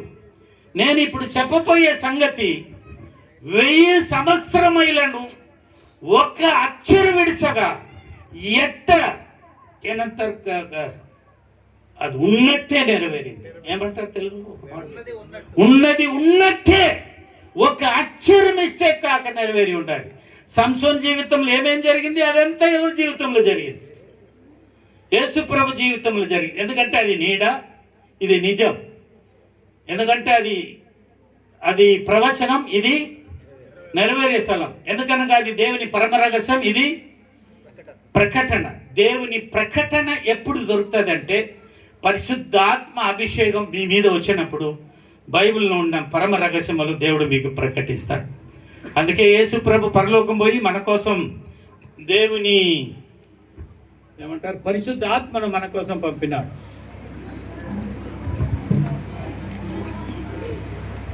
తర్వాత యేసుక్రీస్తు పుట్టేదానికి ముందరే, ఆయన ఇంకా గర్భములో వచ్చేదానికి ముందరే యేసుక్రీస్తుకు పేరు ఏమి ఉండాలని చెప్పినారు దేవదూత.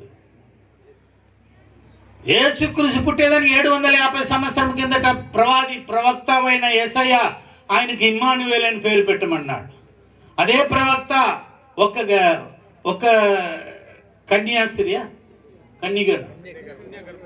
ఒక కన్యగ గర్భవతి ఆగి కుమారుని కన్నునని చెప్పిండు. అదే ప్రవక్త ఆయనకి ఇమ్మానుయేల్ అని పేరు పెట్టమని చెప్పినాడు. అదే ప్రకారమే మత్తయి 1వ అధ్యాయం 21వ వచనంలో దేవదూతలు వచ్చి మరియా దగ్గర, నీకు ఒక కుమారుడు కంటావు, ఆయనకు యేసు అని పేరు పెట్టుము. యేసు అనక దేవుడు తన ప్రజలను తన పాపములోండి రక్షించేవాడని అర్థమని చెప్పి ఉన్నాడు.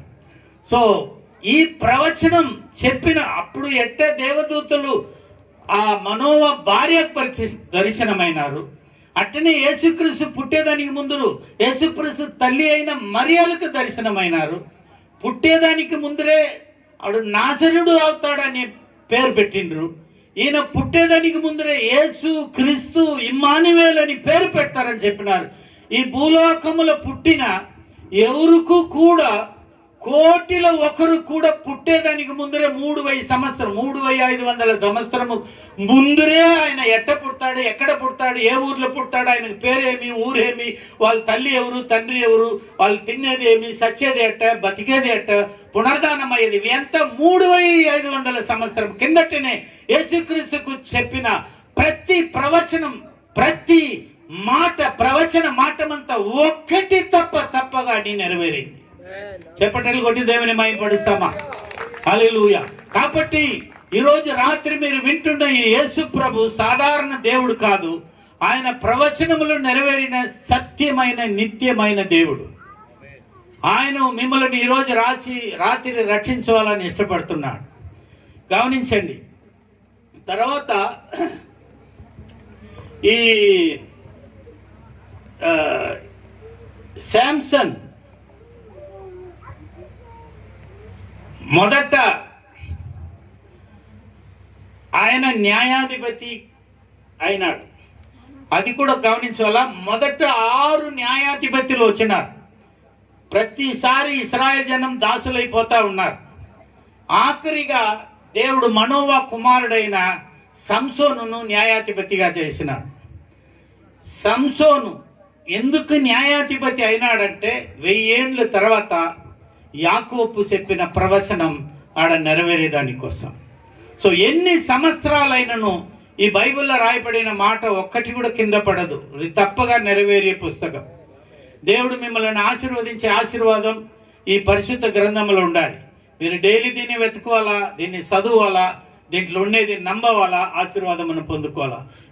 ఈ ఆశీర్వాదం అనేది, బైబిల్ నుండి వచ్చే ఆశీర్వాదం అనేది ఎన్ని సంవత్సరాలు మీ పిల్లలకు మిమ్మల్ని వెంబడించి వచ్చే ఆశీర్వాదం ఇది. మీరు సంపాదించి పెట్టేది ఎంత ఉండాలి? మీకు సాలటంలే, మీ పిల్లలకి ఆడ మీరు పెట్టి ఉండాలి. కాబట్టి ఈ ఆశీర్వాదం మీ పిల్లలకు రావాలంటే ఈ పరిశుద్ధ గ్రంథమును మీరు నమ్మవాలను. హల్లెలూయా. రెండోదిగా 5వ వాక్యం చదవండి అయ్యా. 13 న్యాయస్థాపకులు, న్యాయాధిపతి 13:5. నీవు గర్భవతివై కుమారుని కందువు, అతని తల మీద మంగళకత్తి వేయకూడదు. ఆ బిడ్డ గర్భమున పుట్టినది మొదలుకొని దేవునికి నాజీరు చేయబడిన వాడై ఫిలిస్తీన్ల చేతిలో నుండి ఇశ్రాయేలీయులను రక్షింప మొదలుపెట్టునని ఆమెతో అనగా, ఫిలిస్తీన్ల చేతిలో 40 సంవత్సరాలు దాసులై ఉన్నారు. అప్పుడు వాళ్ళని రక్షించుటకు వేరే రక్షకుడు లేదు. సంసోనును దేవుడు అభిషేకించింది. గమనించాలా, సంసోనును ఆయన జననములనే దేవుడు అభిషేకించినాడు. అట్లనే యేసుక్రీస్తును ఆయన జననముల ప్రవచనం చెప్పి ఆయన బాప్టిజం తీసుకున్నప్పుడు దేవుడు పరిశుద్ధాత్మతో ఆయనను అభిషేకించినాడు. ఇద్దరుకు అభిషేకం ఉన్నది. సంసోనుకి ఇచ్చిన అభిషేకం ఇశ్రాయేల్ జనమును రక్షించుకోవాలని, ఫిలిస్తీయుల చేతిలోండి 40 సంవత్సరం దాసులై ఉన్నారు. కానీ యేసు ప్రభుకి ఇచ్చిన అభిషేకం అనేది ఇశ్రాయేల్ జనమును మాత్రం కాదు, సర్వలోకమును రక్షించేట కోసం. అందుకని యేసుక్రీస్తుని సువార్త ఈనాడు సర్వలోకం ప్రకటింపబడతా ఉండాలి. ఈ భూమిలో ఉన్న 4లో 3 భాగ జనం, ఈ భూమిలో ఉన్న 4లో 3 భాగ జనం, ఇంకొకసారి ఈ భూమిలో ఉన్న 4 భాగములో 3 భాగ జనం ఈ బైబిల్ను నమ్మి ఉండారు, యేసు ప్రభువును నమ్మి ఉండారు. యేసు ప్రభు నమ్మిన వాళ్ళే భూలోకంలో ఎక్కువగా ఉండారు. జ్ఞానిలు, బుద్ధిమంతులు, ధనవంతులు, కోటేశ్వరులు, సైంటిస్టులు, ఇన్వెన్షన్ చేసేవాళ్ళు, చాలా బుద్ధిమంతులందరూ, చాలా ఇంటెలెక్చువల్ పీపుల్ అందరూ నమ్మేదంతా ఈ ప్రభు అయిన యేసుక్రీస్తునే. బీదోలు, పేదోలు కూడా ఎక్కువగా నమ్మేది యేసుక్రీస్తునే. ఎందుకంటే ఈయన అందరికి దేవుడు, అందరికి రక్షకుడు. యాకోబు అన్నాడు, నా రక్షకుని ఏమన్నారు, నా రక్షణ కోసం కనిపెట్టుకొని ఉన్నాను అన్నాడు. ఆయన యాకోబు తన రక్షణ కోసం కనిపెట్టుకొని అన్నాడు. యాకోబు చెప్పిన రక్షణ యాకోబుకు మాత్రం కాదు, నేడు నీకు నాకు కూడా రక్షణ కోసం యాకోబు కనిపెట్టుకొని ఉన్నాడు. కాబట్టి నేడు అనేకులు రక్షణ పొంది ఉన్నారు. ఈనాడు రక్షణ పొందిన వాళ్ళు చేయి పైకెత్తి ఒక హల్లెలూయా చెప్పండి. ఎవరైనా రక్షణ పొందలేదంటే ఈ రోజే యేసు ప్రభుని మీ సొంత దేవుడుగా, రక్షకుడుగా నమ్మి రక్షణ పొందండి. మీరు రక్షణ పొందవాలని ఇప్పుడుకు సుమారు 2,500 సంవత్సరం కిందట యాకోబు దర్శనములు మనలందరిని చూసినాడు. యాకోబు సంసోను మూలముగా వచ్చే దేవుని మాత్రం కాదు, సంసేను సేవలు వచ్చేది మాత్రం కాదు, యేసు ప్రభుని మనమందరూ రక్షకుడుగా అంగీకరించుకోవాలని యాకోబు అప్పుడే దర్శనం చూసినాడు. కాబట్టి ఈనాడు ఎవరు రక్షణ పొందలేదో మీరు ఈ రోజే రక్షణ పొందాలా, యేసు ప్రభుని నమ్మవాలా. మీ వెండి వద్దు, మీ బంగారు వద్దు, మీరు ఏమి ఆయనకి ఇచ్చేది వద్దు, మీ హృదయం మాత్రం ఆయనకి ఇస్తే చాలు. నేడు ఆ ప్రభు రక్షణను మీరు కలిగి ఆనందపడతారు. రక్షణ ఆనందమును దేవుడు మీకు ఇస్తాడు, రక్షణ వస్త్రమును దేవుడు మీకు ఇస్తాడు, నీతి వస్త్రమును దేవుడు మీకు ఇస్తాడు, రక్షణ పరిశుద్ధము నిత్య జీవమును దేవుడు మీకు ఇస్తాడు. రక్షణ అంటే ఏంటి? మిమ్మల్ని దేంట్లోండి మీరు విడుదల పొందుకగా ఉండారో దాంట్లోండి విడుదల పొందేది రక్షణ. మనం దేంట్లోండి విడుదల పొందగా ఉండాం? నెంబర్ 1 పాపములోండి ఇంకా మనకు విడుదల కాలేదు. నెంబర్ 2 పాపములోండి వచ్చిన శాపములోండి మనకు విడుదల కాలేదు. నెంబర్ 3 శాపములోండి 2 కార్యం జరిగింది మనుషులకు. ఒకటి దరిద్రం, ఇంకొకటి రోగం. ఈ 2 కార్యములో భూలోకములో ఉండే వాళ్ళందరూ రోగములో, వ్యాధిలో, దరిద్రములో చచ్చిపోతా ఉన్నారు. లాస్ట్గా ఈ రోగం మూలముగా మనుషుడికి మరణం వచ్చింది. కాబట్టి మనుషులందరూ ఎందుకు చచ్చిపోతున్నారు? అనాది కాలంలో, ఆది కాలంలో దేవుడు ఆదామును సృష్టించినప్పుడు మనుషుడు చనిపోవటం కోసం ఆయన సృష్టించలేదు. దానికి బదులుగా మనమందరూ ఎల్లప్పుడూ మరణం లేక జీవించాలని చనిపోయినాడు. కానీ పాపము వల్ల జీతము మనకు మరణమును కలిగజేసింది. ఈనాడు మనలను పాపము నుండి మాత్రం కాదు, దేవుడు మరణములోండి కూడా మనలను తప్పించుటకు దేవుడే ఉన్నాడు. యేసు ప్రభు ఒక్కడే ఈ భూలోకంలో పుట్టిన ప్రతి ఒక్కరు చచ్చిపోయినారు. కానీ యేసు ప్రభు మాత్రమే మూడో రోజు సమాధిలోంటి జీవం కలవాడే పునరుద్ధానుడై లేచి వచ్చినాడు. అందరూ సమాధిలో ముయ్యబడి ఉన్నది. కానీ ఈనాడు యేసుక్రీస్తుని సమాధి మాత్రమే తెరవబడి ఉన్నది. ఎందుకనక ఆయన అక్కడ లేదు. ఆయన చచ్చిపోయిన వాడు కాదు. ఆయన చెప్పినాడు తన మాటలో, నేను చనిపోయినను ఆయనను సదాకాలం జీవించే దేవుడై ఉన్నాడు అన్నాడు. ఈనాడు కూడా ఆయన జీవించే దేవుడై ఉన్నాడు. ఎందుకు జీవించే దేవుడై ఉన్నాడు? నిన్ను నన్ను రక్షించుకున్నట్టు కోసం. మన పాపములోండి, శాపములోండి, రోగములోండి, దరిద్రములోండి, మరణములోండి, మరణం తర్వాత పాపముతో మీరు చనిపోతే నిత్య నరకం పోతారని బైబిల్ చెప్తున్నది. ఆ నరకం అగ్ని గుండముతో మండుతా ఉండదని బైబిల్ చెప్తున్నది. అటువంటి నిత్యమైన నరకమైలో మీరు పోయి చేరకూడదని మిమ్మల్ని రక్షించుటకే యేసు ప్రభు ఈ భూమికి వచ్చినాడు. హల్లెలూయా. ఇప్పుడు సంసోను నాశ్రేయుడుగా పెరిగినాడు. అవునా? యవ్వన ప్రాయం దాకా, యవ్వన ప్రాయం అయ్యే దాకా వాడు తిమ్మనాథ్కి పోయినాడు. తిమ్మనాథ్కి పోయి ఆడు ఒక అమ్మాయిని చూసినాడు. అమ్మాయి చూసే లోపల పిచ్చి పెట్టిపోయింది. ఇంటికి వచ్చినాడు. అమ్మా నాయన మనోవా, నేను తిమ్మనాథ్కి పోయినా. ఒరే నాయన ఎందుకురా పోయినావు? నువ్వు ఏంటి నాశనీయుడు కదా, నువ్వు అపవిత్రమైన మనుషులతో కలసకూడదు కదా, నువ్వు అపవిత్రమైన తినకూడదు, త్రాక్కుపోతు కూడా కదా. లేదమ్మా నేను ఆడ పోయినా నాకు ఆ పిల్లనే కావాలా పెళ్లికి అంటాడు. ఎంత చెప్పినాను తల్లిదండ్రులు, ఎంత చెప్పినా నేను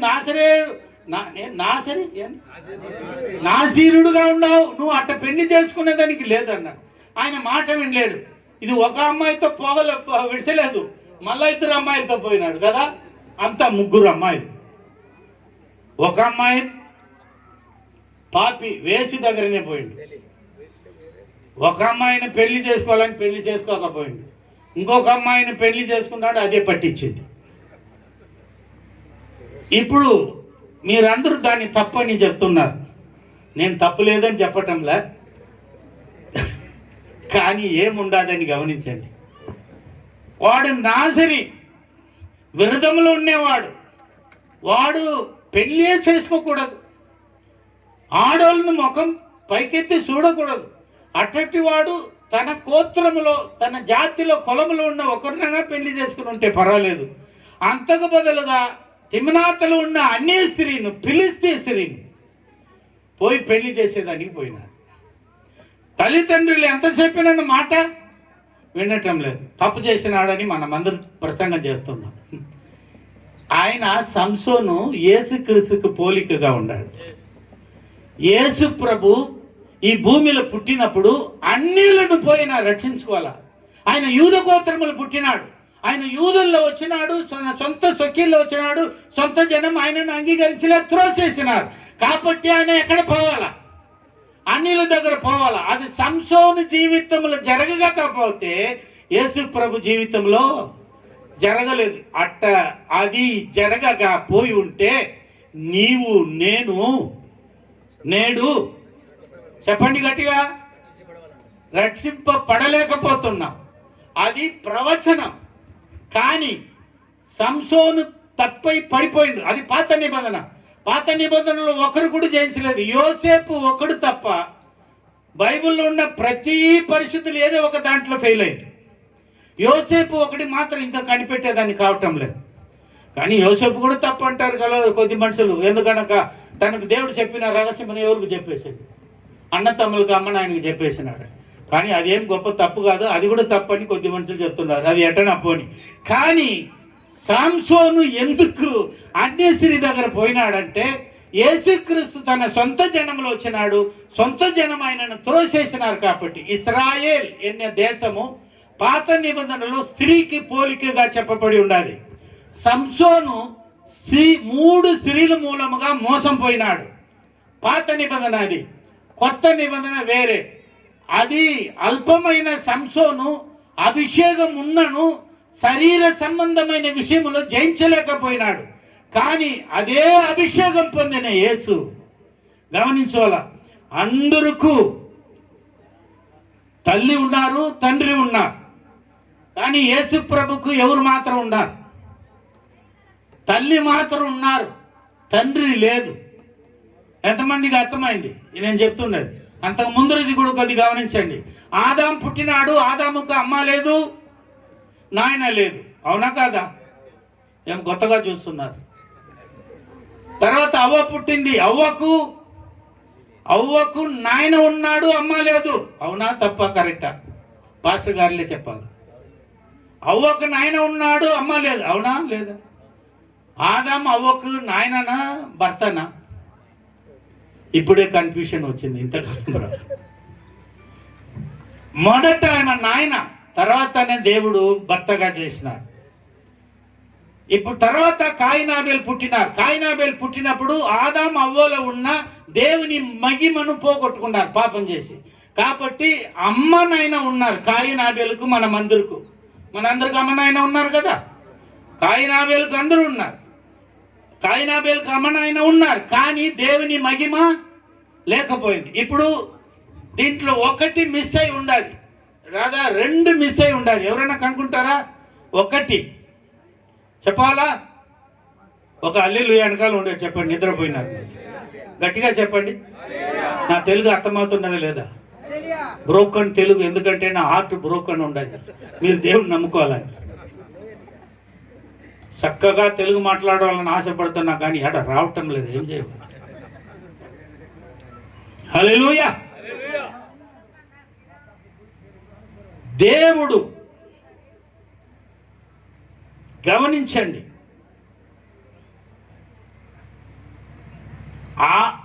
ఆదాం అమ్మ నాయన ఉన్నారు, అవ్వకు నాయన ఉన్నారు, అమ్మ లేదు. కాయినాబేలుకు అమ్మ నాయన ఉన్నారు, దేవుని మహిమ లేదు. ఎన్ని తక్కువ ఉండదు? ఒకటి అమ్మ లేదు, ఇంకొకటి దేవుని మహిమ లేదు. ఇప్పుడు యేసుక్రీస్తు ఈ భూమిలో పుట్టినప్పుడు యేసుక్రీస్తుకి అమ్మ ఉన్నారు, నాయన లేదు. అదే తక్కువ ఉన్నది అక్కడ. తర్వాత దేవుని మహిమ లేదు. యేసుక్రీస్తు దేవుని మహిమ కలవాడే ఈ భూమిలో పుట్టినాడు. యేసుక్రీస్తు జననం లేక, మనుషుడా నువ్వు ఎవరైనా సరే, నీ జననం సంపూర్ణమయ్యేది లేదు. నీకు రక్షణ్య సంపూర్ణం, పరిపూర్ణం, పాప పరిహారం నీకు వేరే ఏ మార్గములో లేదు. ఒకే మార్గం. మనుషుడు జననములో పోగొట్టుకున్న ఆ దానిని యేసు ప్రభు మాత్రమే తిరిగి తెచ్చినాడు. అవునయ్యా? తల్లి లేదు, ఆయన తల్లి వచ్చిండ్రు. ఏ మనుషుడు ఈ భూమికి రావాలంటే మార్గం ఎవరు? ఏ మనుషుడు ఈ భూమికి రావాలంటే మార్గం తల్లి. అవునా కాదా? ఏ మనుషుడు పరలోకం పోవాలంటే యేసు ప్రభు అన్నాడు, ఒకే మార్గం. నేను తప్ప ఎవరు నా తండ్రి దగ్గర రానన్నాడు. పైకి పోవాలంటే మార్గం ఎవరు? యేసు. కింద రావాలంటే మార్గం ఎవరు? తల్లి. తల్లిని గణపరచండి. Praise the lord. హల్లెలూయా. యేసు ప్రభు పుట్టినప్పుడు మన జననములో ఉన్న కొరతను ఆయన నివృత్తి చేసినాడు. ఎవరు? శాంసన్ 3 స్త్రీలతో మోసపోయినాడు. అవునా? పాత నిబంధన ఇంకా సంపూర్ణం రాలేదు కాబట్టి అపూర్ణమా ఏమంటారు? అసంపూర్ణం ఉన్నది కాబట్టి సంపూర్ణం అక్కడ లేదు.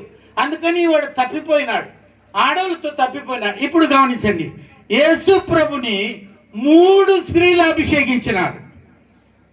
ఒక హల్లెలూయా చెప్పాలా? ఇట్లా ఎక్కడన్నా ఉండదు ఆ బైబిల్లోని? ఈ రోజే డౌట్ వచ్చి ఉండదు. 3 స్త్రీలు యేసుని అభిషేకించినారు. అవునా? కానీ యేసు ప్రభును అభిషేకిస్తున్న స్త్రీలు కాలు ఒకరు వెలగల ఏమంటారు అత్తరుతో ఆమె అభిషేకించి తల ఎంట్రికలతో తొడిసింది. ఇంకొక ఆమె వెలగల అత్తరును పోసింది, ఇంకొక ఆమె ఆయన తల మీద పోసింది. అప్పుడు ఎందుకు ఇంత వెలగలది నువ్వు కింద పోస్తున్నావు, వేస్ట్ చేస్తున్నావు అన్నాడు మన సహోదరుడు యూదా ఇస్కారియతు. ఇది నా మరణము, నా మరణము భూస్థాపన విషయమై సంబంధపడింది అన్నాడు.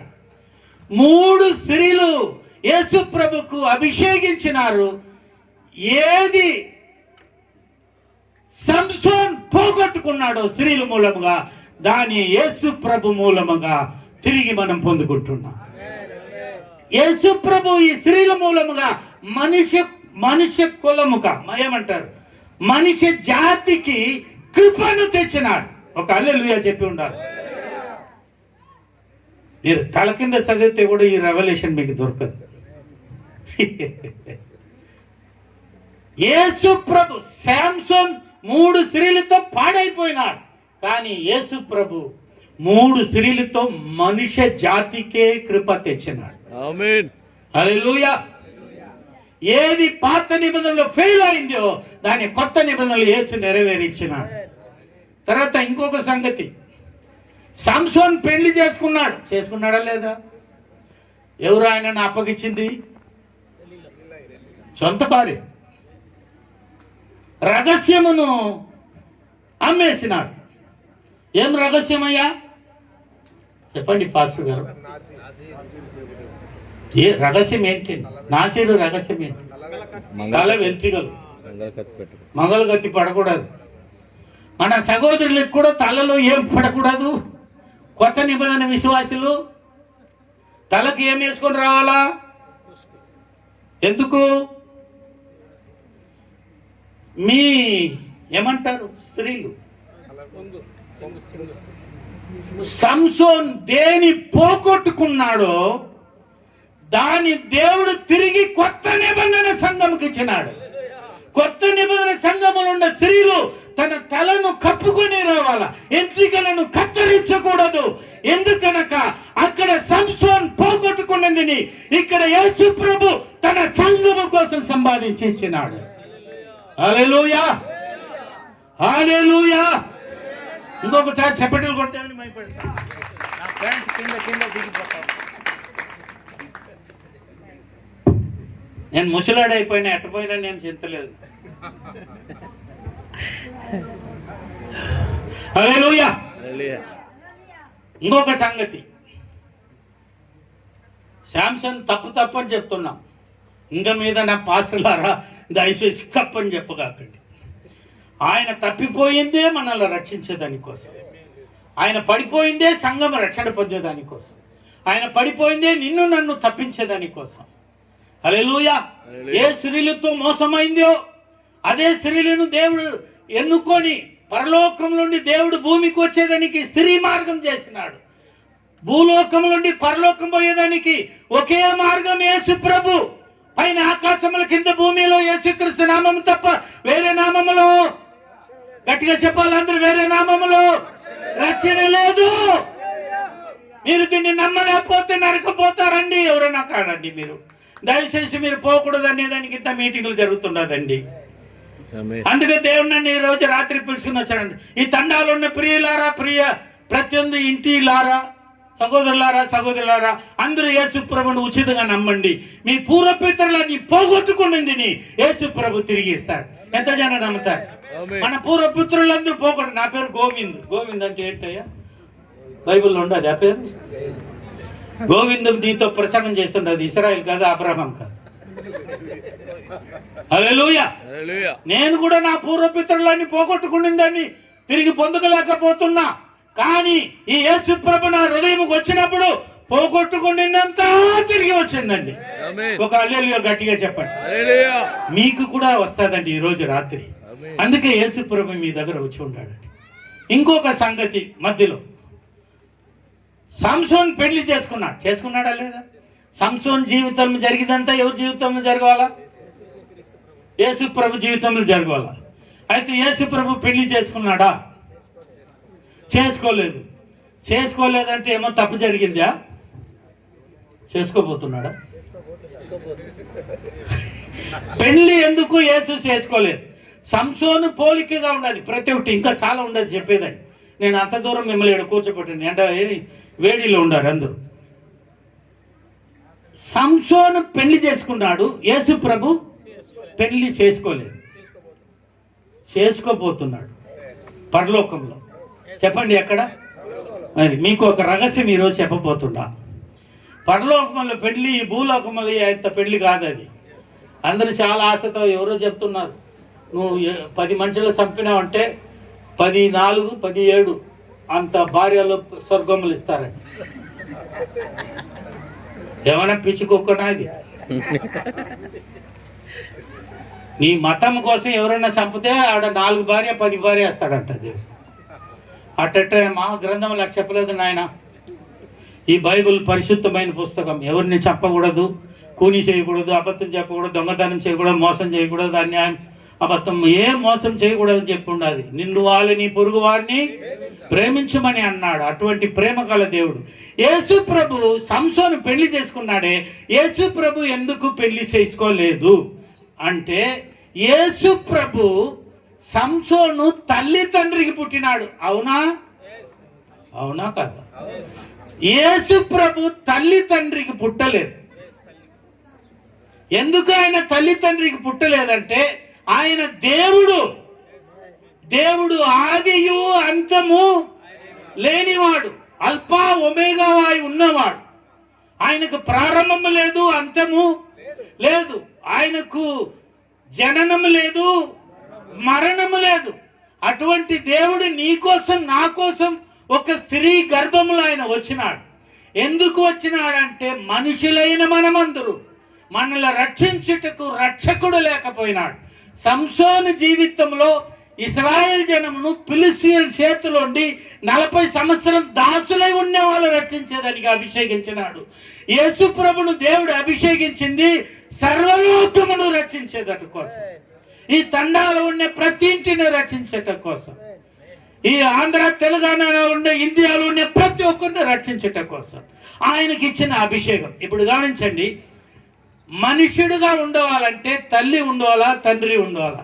యేసు ప్రభుకు తండ్రి లేదు. ఎందుకనక ఆయన మనుష్య రక్తములో, మనుష్య బీజములోండి పుట్టినవాడు కాదు. ఆయన దేవుని ఆత్మ. మరియమ్మ దగ్గర దేవదూతలు అన్నారమ్మా, నువ్వు గర్భవతి కుమారుడు అంటే, అయ్యో నేను పురుషుని ఎరగని అనండి. పురుషుని ఎరగనే నాకు ఇది ఎట్ట అవుతుంది? పవిత్ర ఆత్మ నీ మీద ఏమంటారయ్యా? నీడ కప్పుకుంటుందా? పరిశుద్ధాత్మ నీ మీద కప్పుకుంటుంది. అప్పుడు నువ్వు పరిశుద్ధాత్మ మూలముగా, మనిషి చిత్తము మనిషి విత్తనముతో కాదు, పరిశుద్ధ ఆత్మతో ఆయన గర్భం పడింది. ఎందుకంటే ఆయన దేవుడు. ఆయనకు ప్రారంభం లేదు, అంతం లేదు. కానీ మనుషుడు భూమికి రావాలంటే ఒకే మార్గం. ఎవరు? తల్లి. కాబట్టి ఒక తల్లిని ఎన్నుకొని వచ్చినాడు. అది కూడా పురుషుని ఎరగని కన్య స్త్రీ. గమనించాల, స్త్రీలకు 3 జంప్ ఉండాలి. 3 ఏమంటారు? 3 స్టేజ్ ఉండాలి. కన్యత్వం, తాయత్వం, స్త్రీయత్వం. తెలుగునా నేను మాట్లాడింది? ఏ భాష మాట్లాడదా నాకు తెలియదు. కన్యత్వం, తాయత్వం, స్త్రీయత్వం, తల్లియత్వం. ఏమన్నా చెప్పండి. ఒక స్త్రీ కన్యత్వం అవుతుంది. తన కన్యత్వమును మొదట రాసి తన భర్తకు రక్తం కాచి కన్యత్వమును పోగొట్టుకుంటుంది. ఒకసారి కన్యత్వం పోతే అది తిరిగి రాదు. తర్వాత ఏమవుతుంది? అదే స్త్రీ తల్లి అవుతుంది. పిల్లలకంటారు. ఎంతకాలం దాకా? అది కూడా సర్టన్ ఏజ్ దాకా.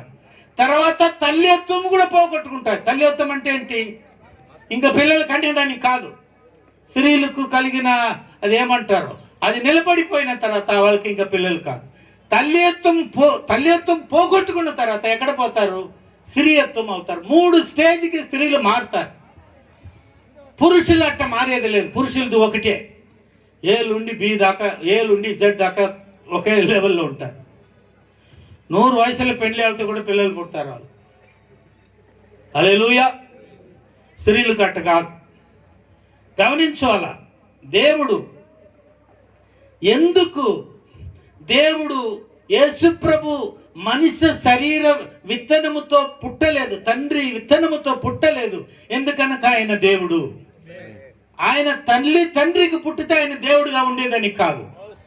భూమికి రావాలంటే తల్లి మార్గం, కాబట్టి తల్లి ఎన్నుకున్నాడు. అందుకని తల్లి గర్భములో వచ్చినాడు. మనిషి చిత్తం లేక పుట్టినాడు. ఆయన ఒకే సమయములో పూరణ మనుషుడుగాను అదే సమయంలో పూరణ దేవుడుగాను తనను ప్రత్యక్షంగా చూపించినాడు. గమనించువాలా, ఆయన ఏ మనుషుడు పుట్టవాలంటే తల్లి తండ్రులు కావాలా, కానీ యేసు ప్రభుకు తల్లి మాత్రం ఉన్నారు, తండ్రి లేదు. ఆయన పూరణ మనుషుడిగా పుట్టినాడు, పూరణ దేవుడుగా తనను కనిపెట్టినాడు. హల్లెలూయా. తర్వాత ఆయన పుట్టినప్పుడు బాప్టిజం తీసుకున్నాడు. పాపిలకే బాప్టిజం, దేవుడికి బాప్టిజం అవసరం లేదు, ఎందుకనక ఆయనలో ఏమీ పాపం లేదు. ఆయనను యేసు ప్రభు అన్నాడు, దేవుని నీతిని నెరవేర్చుటకు మీకు మాదిరిగా నేను కూడా బాప్టిజం తీసుకున్నానని మీరు కూడా ప్రభు నమ్ముకొని బాప్టిజం తీసుకున్నట్టుగా ఆయన బాప్టిజం తీసుకున్నాడు. అందరూ బాప్టిజం తీసుకున్నప్పుడు ఏమీ జరగలేదు, కానీ యేసు ప్రభు బాప్టిజం తీసుకున్నప్పుడు ఆకాశం పరలోకం తెరవబడింది. పరలోకం నుండి దేవుని స్వరం వినపడింది. ఏమన్నింది? ఇదిగో నా ప్రియ కుమారుడు, ఈయనలో నేను ఆనందిస్తున్నానన్నింది. ఏ పురుషుడు బాప్తిసం ఇచ్చిన వాళ్ళకు ఎవరు కూడా అటువంటి శబ్దం రాలేదు.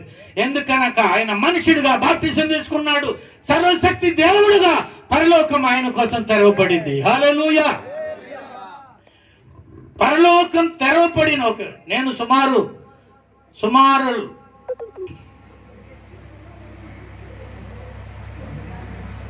10 లక్షల జనముకు పైన బాప్తిసం ఇచ్చిన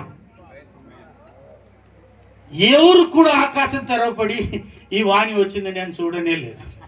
పాస్టర్ గారు ఇక్కడ ఉన్నారు, ఎవరికైనా వచ్చిందా ఆకాశం తెరవబడి? లేదు. యేసు ప్రభుకు మాత్రమే, ఎందుకంటే ఆయన పూరణ పురుషుడు, పూరణ దేవుడు. అదే సమయంలో యేసు ప్రభు ఒకసారి పోతున్నప్పుడు అత్తి మరమ, ఏం మరం అది? అంజురపు మరమ. అంజురపు చెట్టును చూసి ఆకులు ఉండేది, పండు ఉండేది అని వెతుకొని పోయినప్పుడు అక్కడ ఆకులు ఉండింది, పండు లేదని శపించినాడు. 3వ రోజు తిరిగి వచ్చినప్పుడు శిష్యులు అన్నారు, ప్రభా మీరు శపించిన చెట్టు వేరుతో ఎండిపోయింది అన్నారు. ఆయన మనుషుడు కాబట్టి ఆకులు ఉంది, ఆయన దేవుడు కాబట్టి ఫలమే లేని చెట్టును శపించినాడు, వేరుతో ఎండిపోయింది, పైన మాత్రం కాదు. ఆయన ఒకే సమయంలో దేవుడుగా కనపడిండు, అదే సమయంలో మనుషుడుగా కనపడిండు. ఆయన ధోనిలో పడవలో పోయినప్పుడు నిద్రపోతా ఉన్నాడు.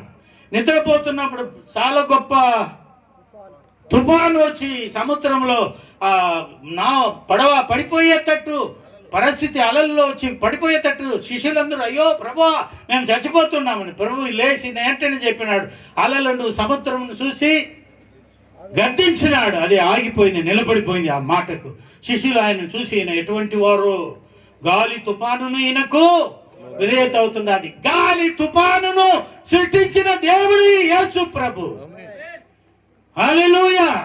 అందుకే ఆయన మాటకు అది విధేయత అయింది. ఆయన మనుషుడు కాబట్టి నిద్రపోయినాడు, ఆయన దేవుడు కాబట్టి గాలి సముద్రమును నిశ్శబ్దముగా ఉండేటట్టు చేసినాడు. ఆయన ఒకే సమయంలో దేవుడుగా ఉన్నాడు, అదే సమయంలో పూర్ణ మనుషుడుగా కూడా కనపడినాడు. ఈ భూమికి వచ్చిన ఒకే సంపూర్ణ పాపం లేని మనుషుడు యేసు మాత్రమే. పాపం లేని దేవుడు యేసు మాత్రమే, వేరే ఎవరు లేదు. అంతకంటే గట్టిగా కావాలి. Praise the Lord. ఇప్పుడు యేసు ప్రభు ఎందుకు పెళ్లి చేసుకోలేదు? పరలోకముకు భూలోకముకు ఒకే ఒక వ్యత్యాసం ఉండాలి. పాస్టర్ గారు అందరికీ తెలుసు అనుకుంటా, తెలియలేకపోతే ఈరోజు తెలుసుకుంటారు. ఒకే ఒక వ్యత్యాసం, ఎవరికైనా జ్ఞాపకం వస్తుంది చూడండి. పరలోకంలో పెళ్లి లేదు, పిల్లలు కనేది లేదు. దేవుడు పరలోకములో దేవదూతలందరూ పడిపోయిన తర్వాత అక్కడ ఖాళీ అయిన స్థలమును నింపుటకు ఈ భూమిని సృష్టి చేసి ఈ భూమిలో మంటిలోని మనుషులైన మనల్ని